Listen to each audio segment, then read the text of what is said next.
America और Iran के बीच शांति बहाल करने की कोशिशों के पटरी से उतरने की मुख्य वजह दोनों पक्षों की सख्त शर्तें हैं। अमेरिकी राष्ट्रपति डोनाल्ड ट्रंप का कहना है कि तेहरान समझौते की इच्छा तो जता रहा है, लेकिन वो वॉशिंगटन की अपेक्षाओं पर खरा उतरने के लिए तैयार नहीं है। दूसरी ओर ईरान के राष्ट्रपति मसूद पेजेश्कियान का दावा है कि दुनिया ने ईरान की जीत को स्वीकार कर लिया है। तेहरान लगातार ये मांग कर रहा है कि अमेरिका अपनी आर्थिक नाकाबंदी पूरी तरह हटाए, सैनिकों को वापस बुलाए और युद्ध से हुए नुकसान की भारी भरपाई करे।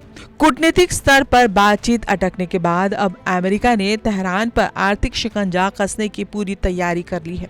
वॉशिंगटन जल्द ही ईरान पर और अधिक कड़े प्रतिबंध लगाने जा रहा है।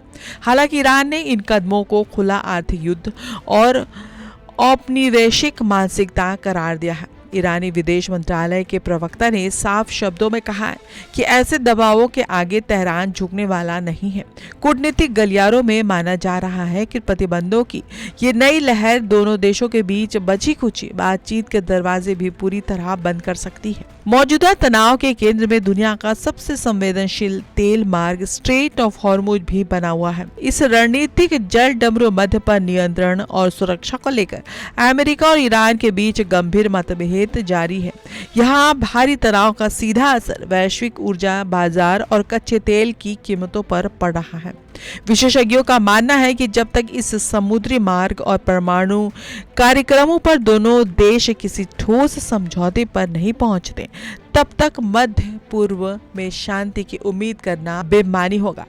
हर बीतते दिन के साथ ये गतिरोध दुनिया के लिए बड़ी चिंता का विषय बनता जा रहा है। सीज फायर के बाद शांति समझौते की उम्मीदें धूमिल होने से पूरी दुनिया की नजरें एक बार फिर अमेरिका और ईरान के रुख पर टिक गई हैं।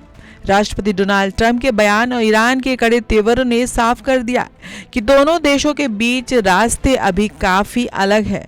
आर्थिक प्रतिबंधों की तलवार और स्ट्रेट ऑफ हॉर्मुज का भू राजनीतिक संकट इस पूरे खेल को और खतरनाक बना रहा है। क्या कूटनीतिक कड़े फैसलों के बीच कोई रास्ता निकल पाएगा? ये तो आने वाले वक्त में ही पता चल पाएगा। वाशिंगटन और तेहरान के बीच तनातनी का यह दौर इस बात की गवाही दे रहा है कि दोनों देशों के बीच दूरियां अभी कम नहीं हुई है। सीज़फायर के बाद बनी उम्मीदों के बादल अब छट चुके हैं और कूटनीति की जगह एक बार फिर शक्ति प्रदर्शन ने ले ली है। और एक तरफ अमेरिका प्रतिबंधों का चाबुक चलाने की तैयारी में है, दूसरी तरफ ईरान अपनी शर्तों पर अड़ा हुआ है। सवाल यह भी है कि क्या आने वाले दिनों में बातचीत की कोई नई खिड़की खुलेगी या फिर यह तनाव किसी बड़े संघर्ष को जन्म देगा। कैमरामैन पंकज के साथ अंकिता, TV 100 दिल्ली।